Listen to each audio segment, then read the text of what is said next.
how's it going? And he was a bit confused, like, who are you? But the manager assures me it's all cool, so we'll see what happens. So it's either going to be me interviewing UB40 or me getting really, really drunk and cursing at UB40, saying how shit and unfair they are, but we'll keep you posted. Lily, what's the weather report? It's a bit wet. Shit! It's a bit wet. Southampton's cancels final work. I think, is this the train? It's absolutely pissing now. Yeah, but is this the train? Paul? No. Refreshments are available on this train. 14:45 cross-country service to Bournemouth. That's us. That's us. Everyone's really ready? excited. This platform is fucking buzzing. Sun's shining, we can't wait to go to the beach.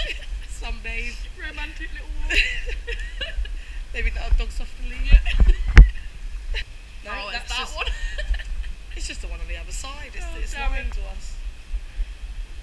I think she should get sacked. No, it's not. Oh my god. Oh, Too for much. fuck's sake. I'm almost certain this is our train. How exciting. Nothing more exciting than the train pulling up, eh? Wait. There she is. There she is. Oh, this is Lily, by the way. What? She's on my course and oh my god, one of my best friends. Oh, I think can we go on? Oh, sorry.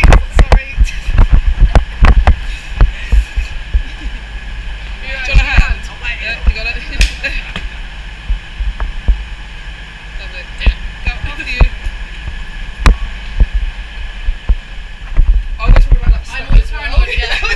She just fall through it. I always get horrible visions of me like dropping my phone down there. So Should we just sit Yeah. there? Should we just sit down? Just sit down. Oh. So we're on the train. We're not drowning. I don't know how long it takes, but I'm in the warmth and the dry. We're gonna have some beers or ciders in Lily's. Strongbow in Lily's case. Coastals are shit.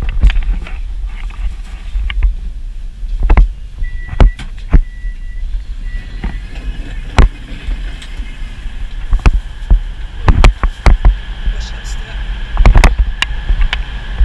You smell the Bournemouth air. So we've just arrived in Bournemouth. Still haven't spoken to Paul, which is fantastic.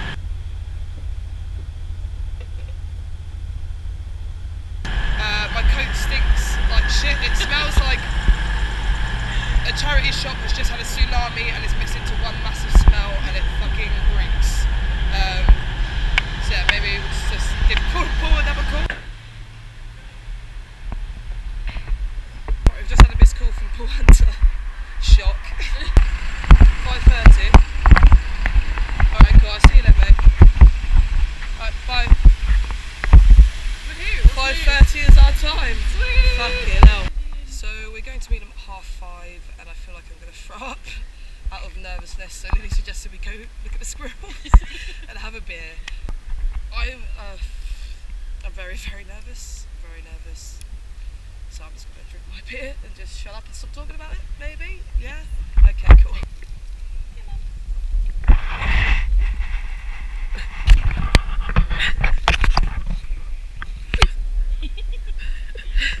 So this will be the last video I do before we start interviewing UB40. This is my 4th beer. I fucking need it. My legs feel like fucking jelly. I feel like I'm gonna vomit. Lily's just eating at McDonald's. I think that's keeping me quite sane to see her scoff in her face. And well, I'll see you in the interview. Sweet, right. So, how are you guys today? Pretty much how's your tour going so far? Tour's going brilliantly. It's sold out, so you know, can't complain. And we got invaded on the stage the other night. Oh really? Yeah, had about 50 people on stage. That was fun. We were just literally bombarded over the barrier. Yeah, I think it was Doug's fault. He encouraged one of them to get up and dance with him, and once that happened, that was it. The floodgates opened, and we just got completely swamped. Did security like try and intervene, or just let? They did try, but we said no, leave it, because they were being very peaceful and friendly. Yeah. So it was just was a nice We vibe. just really. cleared them off after the one number. We still had one to go, so we had to clear them off. Yeah, and they left quietly. It was cool. It was all very civilised. Nice. So I read a quote from Brian on your website. He said, "Playing numerous intimate venues is a much more enjoyable experience for both our audience and the band." Do you guys feel that way? And if you do, can you expand on why? Well, it's nicer than playing arenas, you know, which is what we did throughout the 90s, sort of in Ormo domes. And yeah, there's still, I love any gig, you know, I love playing anywhere, but it's not as intimate, you know, it's not as, you can't see the whites of their eyes, you know. And I think these O2 venues are a nice size. These are perfect. A couple of thousand is really, it's enough to get a vibe, you know, and it's close enough to keep the vibe, you know. It's really, we just enjoy them. It's that's it. That's the word, intimate. It's a much more intimate feeling, you know, and much more enjoyable because of it. So would you say this is one of your more enjoyable tours, or? Yeah, but I mean, this is exactly how we used to tour. You know, throughout the 80s, we were playing the same kind of, in fact, many of the same venues. They're now called O2s, but they weren't then. They were a different, you know, they were called something else, but they're all the same buildings. They've been live venues for decades, you know. And of course, because we play in smaller venues, it means we can play smaller towns and places that we haven't been to for a while. Well, yeah, when you're playing those, you know, the NECs and those kind of gigs, obviously there's only half a dozen of them in the country, so those are all you can play, and people have to travel to them, and they're horrible, you know. You have to get a train to go and get your car, your parked it and stuff. It's horrendous, you know. But these are in the city centre generally, you know, and people can get to them and park their car and get home, and it's just so much more pleasant all round, I think, for fans, you know. Yeah. So could you tell us probably your most favourite show or favourite tour all around, sort of most funnest and the most craziest, or? We don't do fun and crazy. You do, you crazy guy. No, I don't know. We've had so many fun tours, you know. I think touring in South Pacific was pretty good, you know. Playing Fiji and Tonga and those kind of, but Samoa, you know. That's not a bad job, that one. We enjoyed that, didn't we? That's not bad. Get to see the sights and everything like that. Yeah, and just getting treated like royalty is always good, you know.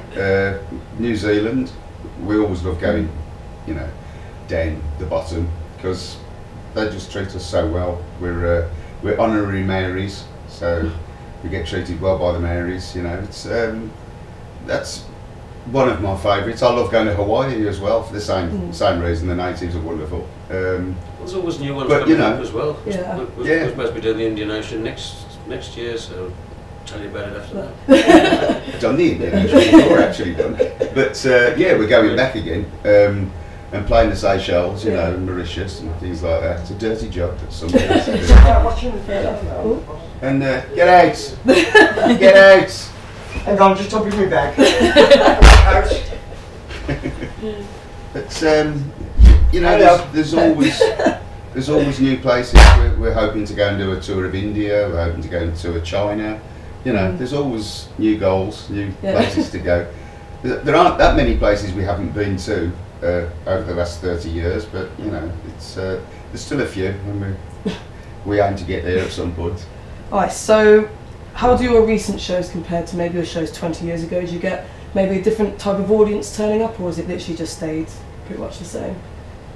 It varies all the time. It never ceases to amaze me how many young people come to the shows. You know, I always expect them to be our generation of fans, you know, but their kids come and their kids come, you know, so they just keep coming, and I'm always shocked by how many young people are at our gigs. I think more and more nowadays because of the and know the material, you know, it's unbelievable, you know, that know the songs, know every word. It just always surprises me. So I don't think, you know, I don't think it's any different really for us now than it was when we were kids. We're having just as much fun, if not more. I think it waned a bit in the 90s. I think we started getting a bit jaded and a bit bored, and I think we've kind of reinvigorated ourselves over the last 10 years, you know, and we're just having fun again, you know. We have parties. So kind of leading on to that question, you guys have been around for 30 years plus. So has a novelty of touring ever like worn off? So have you ever had a point where you kind of sit there and go, oh shit, I can't really do this anymore? Like, yeah, there you go. You see, as I said, in the mid-90s, kind of at the height of our success, really, I was at my most exhausted, you know, most tired. We'd been away on the road for, I think, 6 years we toured for, almost non-stop. That's a long time. So at the end of that, I was pretty tired and I'm pretty exhausted, and I was thinking, I don't want to do this anymore. But then, of course, we had a year off and we just came back dying to do it again, you know. And as I say, we've kind of, especially playing those smaller venues again, it's just become fun, you know, again. And having Dunk involved as well, I think has reinvigorated us, because Ali was bored to death and really didn't want to be doing it. So that was kind of getting difficult, you know. And when Ali left and went his own way and we got Dunk in, we started enjoying it again, you know. So it was like a new lease of life, and we're just having a ball. Cool. So from each of you, what's probably the worst possible situation you've been in on tour? Worst? The worst position. Or the most uncomfortable, or? It doesn't. When we started, you know, it was hard. We used to travel in the back of a Luton van, whatever the weather, you know, getting rained on, snowed on, frozen, you know.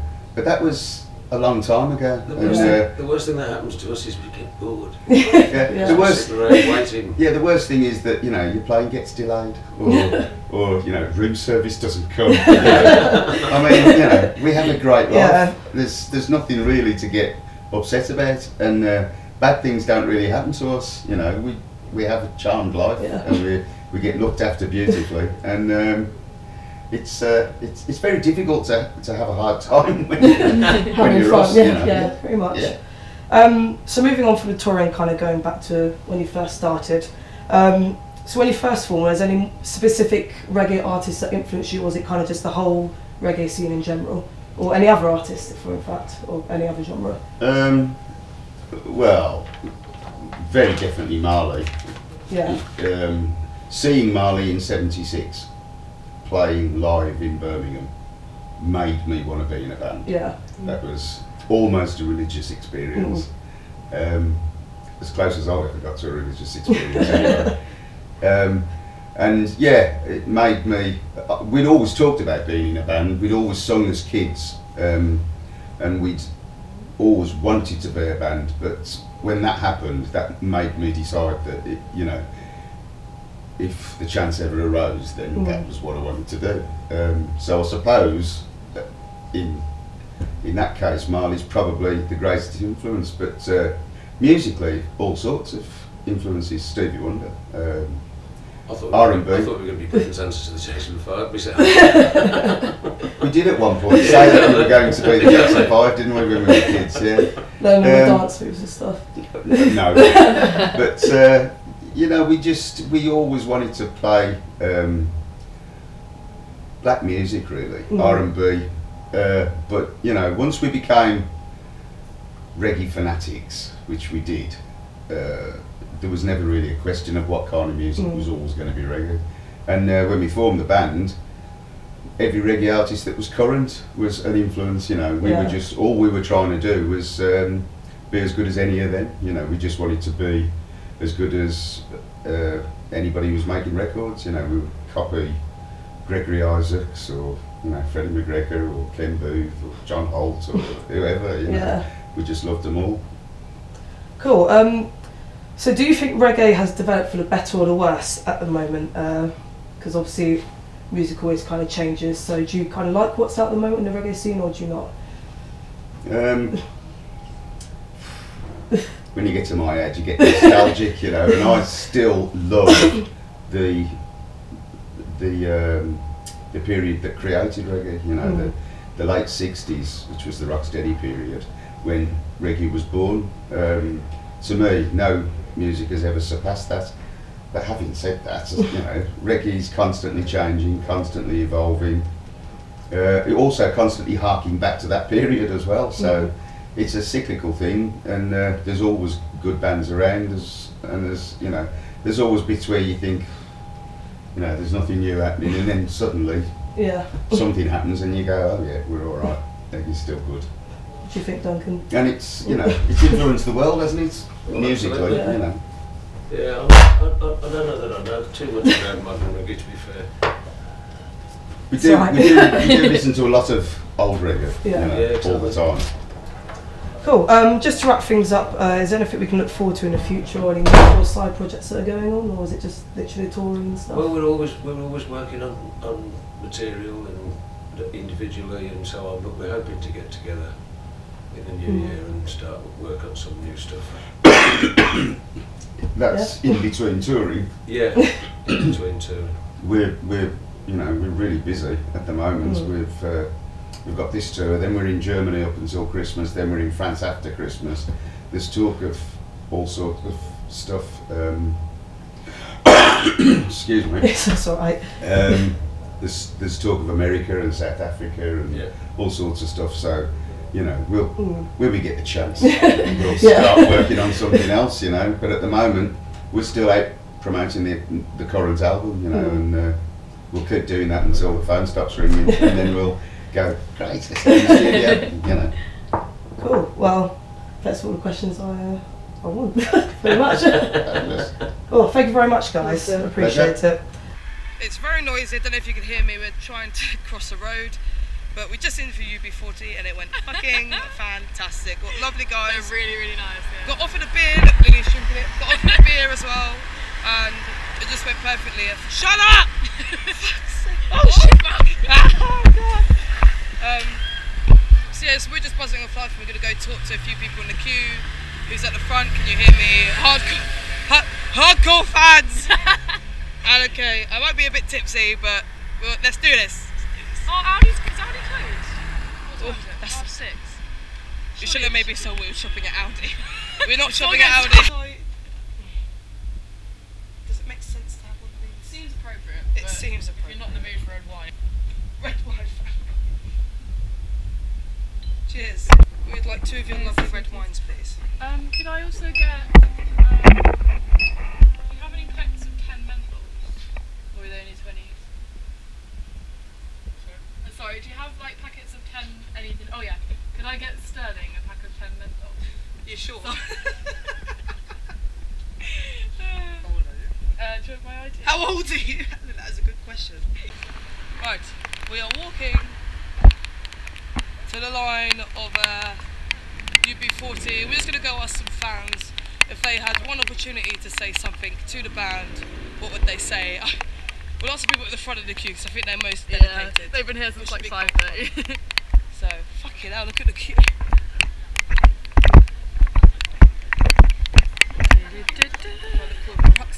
Oh, we're drinking red wine, by the way. Just Of to, course. temp for a red wine. Is that? Oh, the queue's here. Right. Start from the front. Wet. Just a bit wet. We're already very sodden. Right, it is a bit crowded here. Yeah. See who looks like they're going to love the camera. All these guys are fun, I bet. Right, see what happens. Talk to this gentleman. He seems lovely. No, he doesn't want to be spoken to. Oh, it's done the black Yeah, thing, he just that's goes back. Right. How are you doing, man, sir? Alright. If you could say one thing to UB40, what would it be? Play more often. Play more often. Right, There you let's go. move down the queue. Hello, ladies. If you could say one thing to UB40, what would it be? Dunno. We've lost that one out. Excuse me, ladies. If you could say one thing to UB40, what would it be? Yeah. Open the doors! Brilliant. Wonderful. Have a good night. See you later, guys. That was brilliant. Excuse me, if you could say one thing to UB40, what would it be? got no idea. He's got no idea. Alright. Have a good night, guys. Look at me now. Everyone's looking at me like, what the hell? If you could say one thing to UB40, what would it be? Let us see. Everyone has been saying that. Literally, just let them in, guys. Let them in. Right. Cruelty.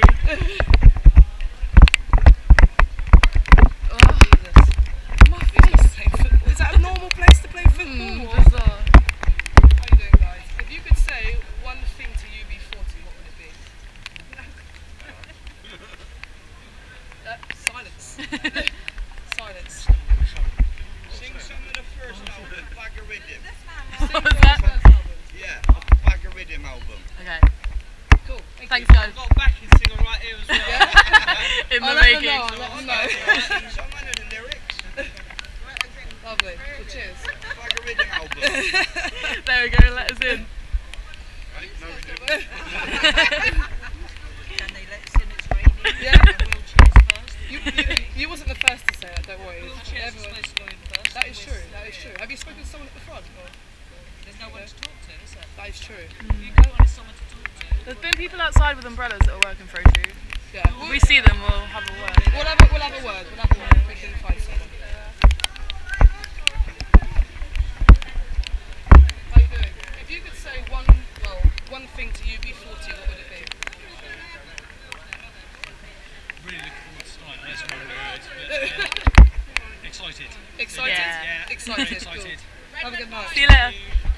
No worries. That lady said for everyone. Who said that? Hey. Let's go talk to her. If you could say one thing to UB40, what would it be? Red wine. Red wine. Very good. You heard it here first.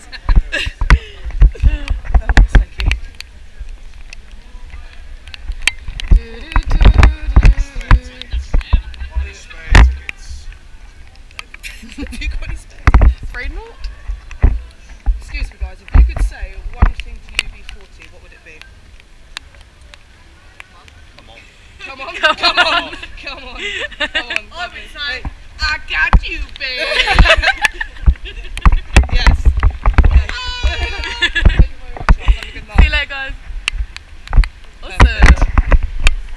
Lily, if you could say one thing to UB40, what would it be?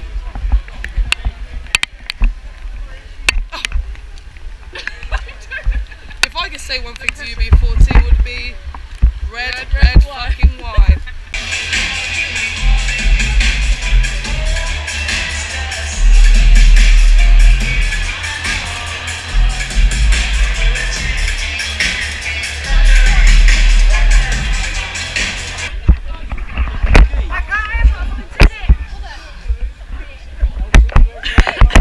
Question. If you could say one thing to UB40, what would it be? You don't know? You don't know? Anything. Hello. If no one can see this, what would you say? Hello. Okay, fair enough. Have a good night, guys. Have a good night. Oh, you can't talk now. If you could say one thing to UB40, what would it be? It's literally the question. The answer of the night. The pressure. That, just that, apparently. I'm good, thank you. How are you? Yeah, not too bad. You're good. If you could say one thing to UB40, what would it be? It's a good show. We hope so. We will hope so. What else could you ask them? It's all about the bass. All about the All bass. about it. You're a bass man. I like it, the whole floor. Bouncers. Yeah. Yeah. Cool. Well, thank you very much. Thank you. Oh, fucking hell, what the fuck is that? Sure that should be sprung into the floor or something. You'd have thought so, wouldn't you? So I'm going sorry. Hello, how are you doing? I'm beautiful. If you could say one thing to UB40, what would it be? Love it? Love it. I've got a lot. Grew up with them. Say that again. I hope they make the floor bounce tonight. That's exactly. I grew up from the 1970s and lived with UB40 all my life. Not literally. I sing just in his prisoner and everything. We have actually got it. They've let him out for the day. When I was in prison, I sang them songs. Yeah. Kingston Town with a hairbrush. Kept you going. Some of them songs, you know. Kept you going? What it, Dave? Yeah. Pinks in town with a hairbrush. Moment it. You don't hear him We've sing. been listening to the albums before we even got out here. I used to have dreads. Really? No, no. Let's fucking do this. No doubt you got no bed. On a military sign today. Take you off to fight out for a goal. Your mother's pride and joy. All the neighbors gonna fall. Tell you to protect what is yours.